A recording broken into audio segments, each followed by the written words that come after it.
Hi everyone, welcome to today's Course in Miracles teaching for the week of, let's see here, my goodness, what's happening? Whoops, wrong thing. It's really interesting how like my computer, the screen will go dark. So today is February 24th. We are in the last week of February, heading into March. So I hope that you're all doing well. Welcome to the channel. If you're new, my name's Deborah. We do a Course in Miracles teaching for the week, I should say.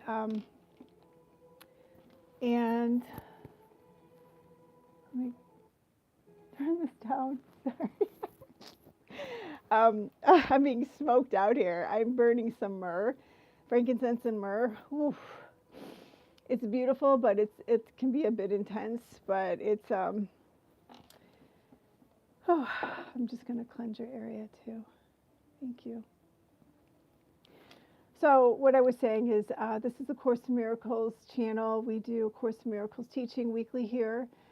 I have done, in previous videos, I've done the whole series of the daily Course in Miracles teachings, and now we are currently working on the text. So since I've been going live, I've noticed there's been some issues with the volume. It's been a little wonky. I don't know why. I've not done anything different using the same device. It could be just, because it's live. I'm not sure. So I'm using this microphone via the headphones, and I'm hoping that it will resolve the issue. Let's keep our fingers crossed, because otherwise I'll just invest in a different type of audio device, a microphone or something to, help clear that issue up. But let's try this first, because this is what I have on hand. So welcome to the channel if you're new, and welcome back to all my current subscribers. I'm really truly thankful and grateful for your love and support. You mean so much to me, and without you there wouldn't be a channel, so thank you. And it's really interesting because I've been guided for some reason it seems towards a lot of Egyptian type modalities. I guess you could say, to help assist. I always cleanse, I always clear the space, I always ground in, keep a safe container for us. And I was guided to use the myrrh as opposed to my Palo Santo cedar or some of my white sage lavender sticks. And I haven't used myrrh in a while. And then I was also guided to use the prophecy stone. Now, all of these items come from Egypt. They're very ancient. So that is something to just kind of keep in the back of your mind. Possibly there's a message there for somebody. But we will be channeling after the text the light language that supports the teaching for the week, and it will help us ground in the information in our space and holds that frequency a little bit longer. So this particular lesson, we are on chapter 3. We're on the second section, which is miracles as true perception. So when I say it will help ground in that frequency, we're talking about true perception. So there'll be different moments within the text that are going to go into this light language that I'll be bringing through, that will keep us, whenever you think about it, whenever you read the text, meditate on it, the light language will help support that information. So I know I typically do the live streams a little earlier than today, but better late than never, I suppose. So thank you for your patience if you were expecting the information to come out over the weekend. Usually I like to post it Saturday or Sunday to help you have it for the weekend or for the week, but just couldn't get to it. So with that being said, hope you're comfortable. We're going to be tuning into our heart space. And really, for grounding into the creating a safe container, I'm just going to set the tone with here's another Egyptian symbol. Well, this is more, it comes from India, but there's a lot of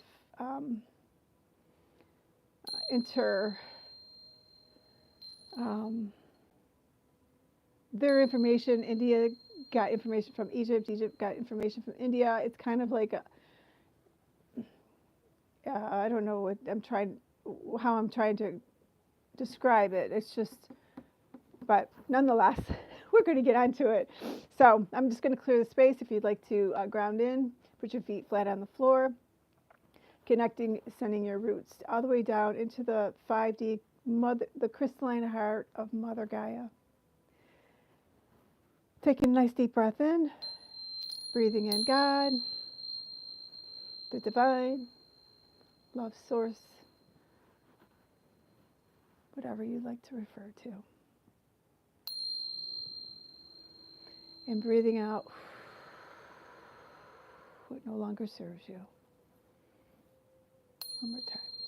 Breathing in God and releasing what no longer serves you. Thank you, Spirit. That feels good. Okay. Excuse me. So if anybody comes on live, I know I didn't post that I was going to be doing one, so I'm just hoping that someone catches it and can provide a little bit of feedback on how the volume is. If so, if you could please put it in the comment sections, I would truly appreciate it. I know I had one viewer comment on, the volume was, and I noticed it as well, so thank you for your feedback. I appreciate that. Okay. So let's see here. Miracles as true perception. I have stated that the basic concepts referred to in this course are not matters of degree. Certain fundamental concepts cannot be understood in terms of opposites. It is impossible to conceive of light and darkness or everything and nothing as joint possibilities. They are all true or all false. It is essential that you realize your thinking will be erratic until a firm commitment to one or the other is made. A firm commitment to darkness or nothingness, however, is impossible. No one has ever lived who has not experienced some light and something. No one, therefore, is able to deny truth totally, even if he thinks he can. Innocence is not a partial attribute. It is not real until it is total. The partly innocent are apt to be quite foolish at times. It is not until their innocence becomes a viewpoint with universal application that it becomes wisdom. Innocent or true perception means that you never misperceive and always see truly. More simply, it means that you never see what does not exist and always see what does. When you lack confidence in what someone will do, you are attesting to your belief that he is not in his right mind. This is hardly a miracle-based frame of reference. It also has the disastrous effect of denying the power of the miracle. The miracle perceives everything as it is. If nothing but the truth exists, right-minded seeing cannot see anything but perfection.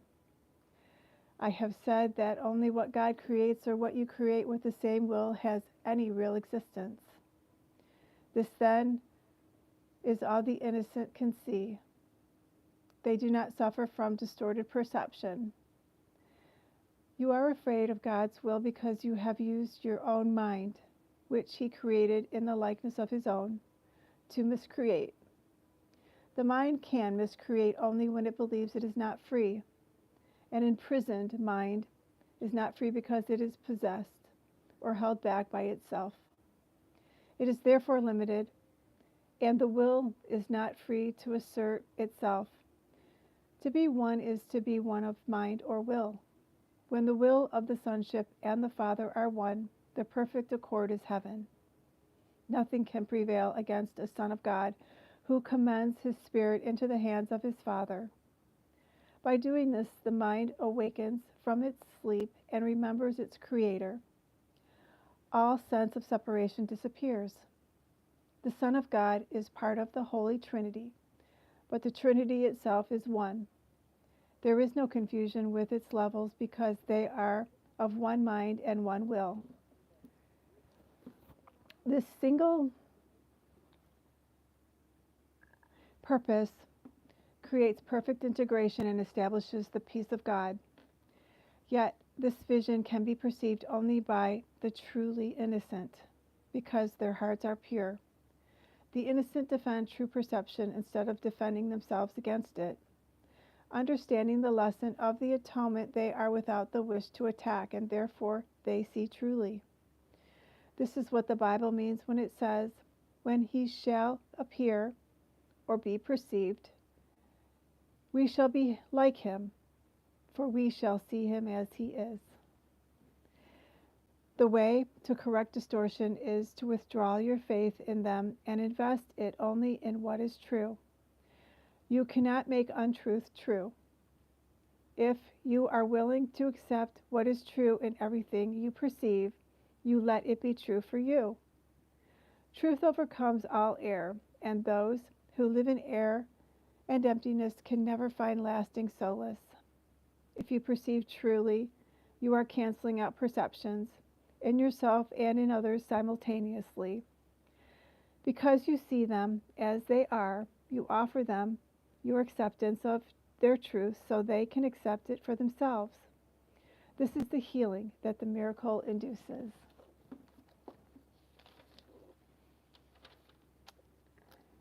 So that is the teaching for the week, miracles as true perception.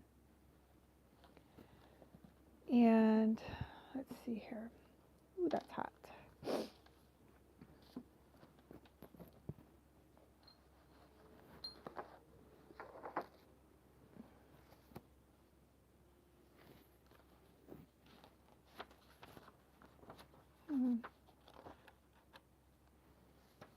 What did I do with it?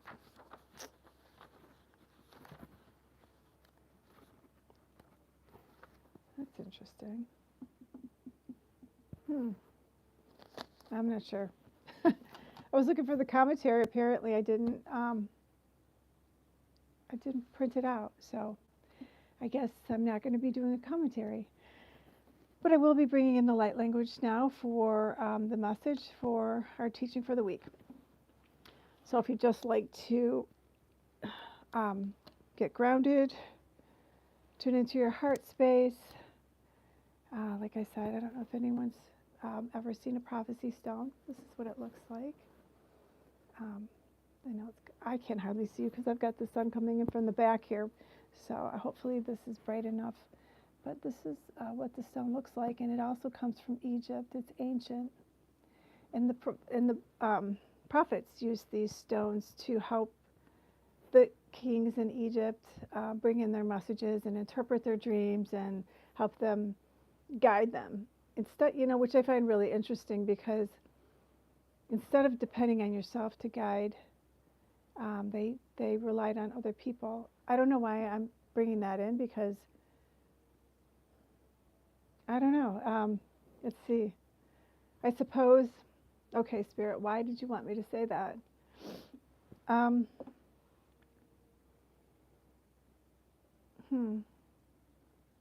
Maybe it's not trusting yourself and needing that you have the ability that you have that information within you.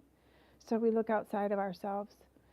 So if you can quiet your mind, quiet your heart, trust the pings that you're getting, discern whether they're yours or they're somebody else's always, but I suppose it's a message somebody needed to hear. So, okay. With that being said, thank you, Spirit. Thanks for clarifying. I'm going to be bringing in the Holy Spirit, Ascended Master Jesus, and I'm hearing Sekhmet. Sekhmet is an ancient deity from Egypt. You can look that up if you're interested in finding out who and what Sekhmet does. Okay.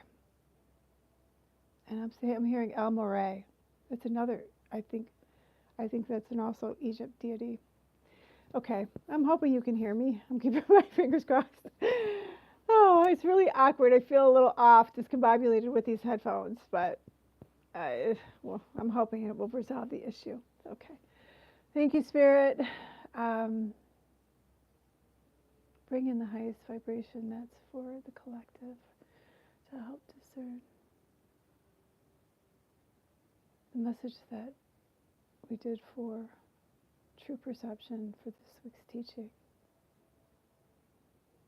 I'm seeing the Hamza, and I'm seeing it hands up instead of hands down. And I know there's a different meaning for each position, so you might want to look that up. Okay. Thank you. I'm also seeing Shiva's pitchfork. Just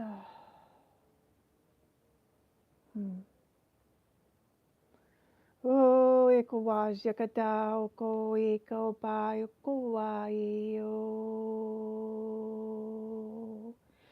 akaha e oko wa e akata I jagawa o akahe o kata hogo o kitu jigo wa e o Kijiga hao ae oko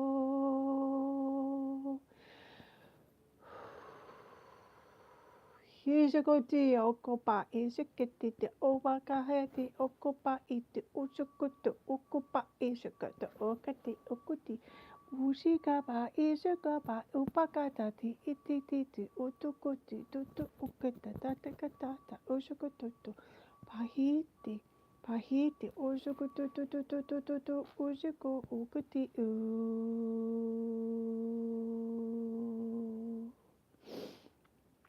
Thank you, Spirit. Whew, sorry, I didn't mean to do that. Bounce the camera all over the place.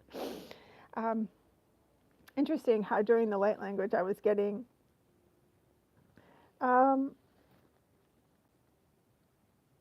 interference. But it wasn't interference. It was just. This is a really weird teaching this week. All this information that's coming in. It wasn't nefarious. It just was something distracting. So, that could be a message for someone that it's try to stay grounded, and that's what this stone will also help you do is stay grounded, and focused, and come back to the present moment. I mean. There's a lot going on in the world, so certainly it's easy to get, pulled in a lot of different directions. So this is what I have for you for this week. I hope you've enjoyed this week's teaching, and if you have, please like, share, and subscribe. I'd be truly grateful. And I will see you next week. Have a beautiful week and enjoy the lesson. Namaste.